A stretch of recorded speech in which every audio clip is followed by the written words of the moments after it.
America అధ్యక్షుడు Trump కు వరుస షాకులు తగులుతున్నాయి. తాజాగా H1B వీసాలపై అక్కడి ఫెడరల్ కోర్టు తీర్పిచ్చింది. H1B వీసాలపై $1,00,000 ఫీజు విధించాలన్న నిర్ణయం చట్టవిరుద్ధమని అమెరికా ఫెడరల్ కోర్టు తీర్పిచ్చింది. ఈ ఫీజును కాంగ్రెస్ అనుమతి లేకుండా విధించిన పన్నుగా కోర్టు పేర్కొంది. అమెరికా రాజ్యాంగం ప్రకారం పన్నులు విధించే అధికారం కాంగ్రెస్కే ఉందని, అధ్యక్షుడికి ఎలాంటి అధికారం లేదని కోర్టు స్పష్టం చేసింది. కోర్టు తీర్పుతో H1B వీసాలపై ఆధారపడే భారతీయ ఐటీ నిపుణులు, ఉద్యోగులకు భారీ ఊరట దక్కింది. కఠిన నిబంధనల వల్ల దరఖాస్తులు తగ్గి అనేక మంది ఉద్యోగ అవకాశాలు కోల్పోయి స్వదేశానికి తిరిగి రావాల్సిన పరిస్థితి ఏర్పడింది. ప్రస్తుత తీర్పుతో యుఎస్ వెళ్లాలనుకునే ఎంతో మందికి ఉపశమనం కలిగించింది.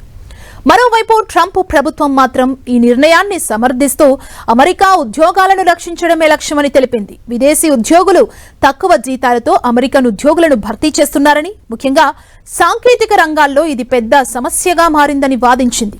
కానీ కోర్టు ఈ వాదనను అంగీకరించలేదు.